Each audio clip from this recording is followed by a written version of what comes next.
Okay. Ooh, Reanimator versus Dolls. And these are both directed by Stuart Gordon, I believe. So, um, yeah.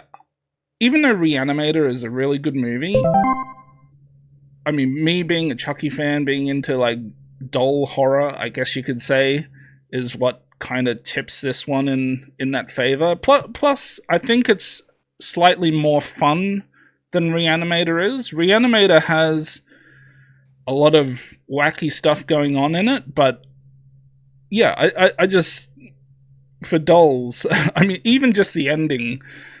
And by the way, I watched Dolls last night, which I did tell you about before we started recording, but I did watch it again last night, and that scene at the end where Guy Rolfe is reading that note, which seems quite fake, and he asks about the hookers or whatever. He's like, "Oh, P.S. I took the hitchhikers with me," and then just throws it in the fire.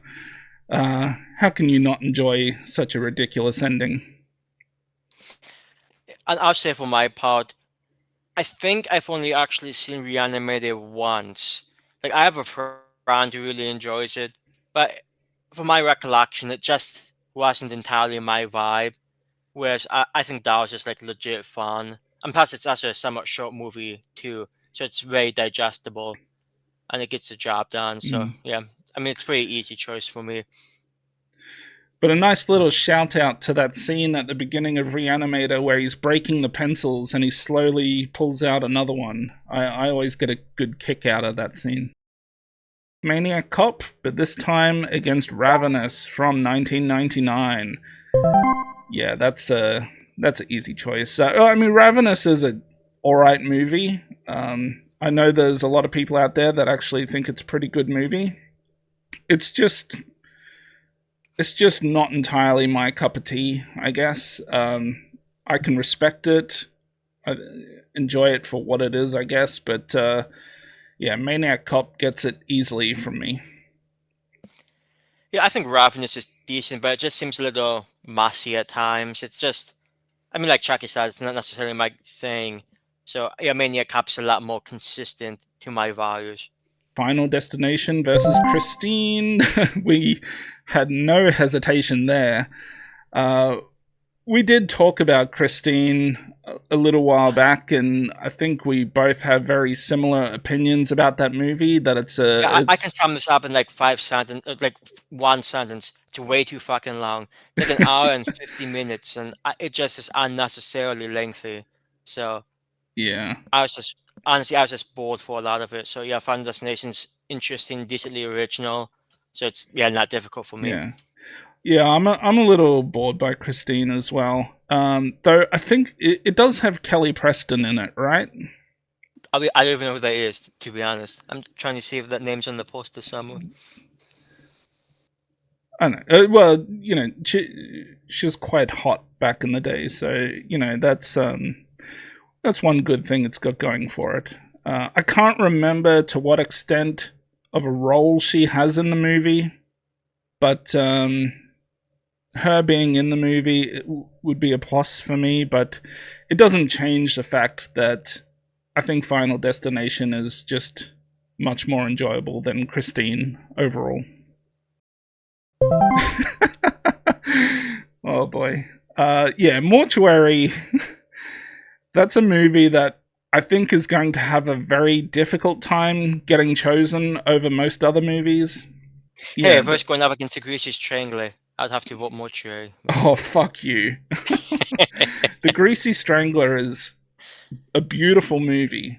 It would be insane for you to pick Mortuary over that, but, you know, some people just are wrong sometimes, and I'm one of them, so yeah, it's in that okay. instance, you would be.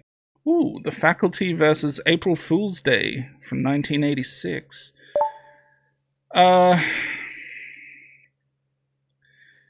I like the aesthetic of April Fool's Day, but at the same time, it comes off as a little generic to me, that movie, even though its ultimate premise is somewhat quite original. Like how that movie unfolds is very I don't know. It's a little surprising, I guess. But overall, I, there's nothing about that movie I particularly love. I can watch it, but yeah, I gotta go with The Faculty. And it's not that The Faculty is like super awesome. I think it's pretty entertaining. Clearly, there's a lot of well-known actors in that movie, so you get to see a lot of familiar faces.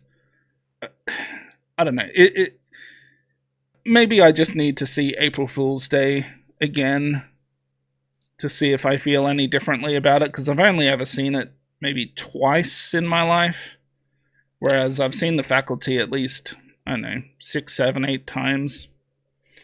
It's almost like the opposite for me. I've seen April Fool's Day probably 5 or 6 times, and the faculty like tries now. April Fool's Day is one of those movies. Like I'm a big slasher guy anyway, and I like a lot of the characters in April Fool's Day. It's just to me, it's a lot of fun. Yeah, it can be a little messy at times. Like the finale could probably be fixed up a little bit, but overall, I watched it earlier this month, and I went out of my way to watch it because I legitimately enjoy it. I think the faculty is decent, but for me, it's like not much of a contest, to be honest. Uh, I'll be honest here. I don't know if I've ever seen Vault of Horror, so my choice is simply based on when these movies came out or when they were produced. So I don't know exactly what is this, 73, Yep. early 70s. Chances are I'm not going to love that movie, but I mean at least it's not in the 60s, and that'd hurt it a lot more. And I mean, Leprechaun isn't anything fantastic. I think it's got a lot of problems. Um, and when the Leprechaun's not on the screen, the movie's kind of dull. Unless maybe you're just watching it to kind of perv on a young Jennifer Aniston. But I yeah, have to say, I do slightly disagree. I forget the name of the character, but there's a mentally challenged character in Leprechaun that I actually think the scenes revolving around his character can be somewhat touching at times. I think it's a pretty good performance. Now, I do think probably Warwick Davis' Leprechaun is the most entertaining thing, but I don't think it's entirely without merit. The non-Leprechaun scenes. I Now, think the that best Leprechaun movies are the ones that, like, when he's back to the hood. I know a lot of people will disagree, but at least that one has a lot of fun with the ridiculousness of the movie, I guess. speaking of which, and this is just a quick side note, I recently watched Leprechaun 3 for the first time in like 6 years. I have to say, I used to think number 3 was better than the second movie. I actually think I prefer movie 2 now. So this is a Leprechaun update from Jiggy. Were you about to say something? I was just going to say, like, comment, and subscribe, Russ. Yeah, do all the usual YouTube bullshit. Notifications, dude. It's really Yeah. fun. Smash that like button.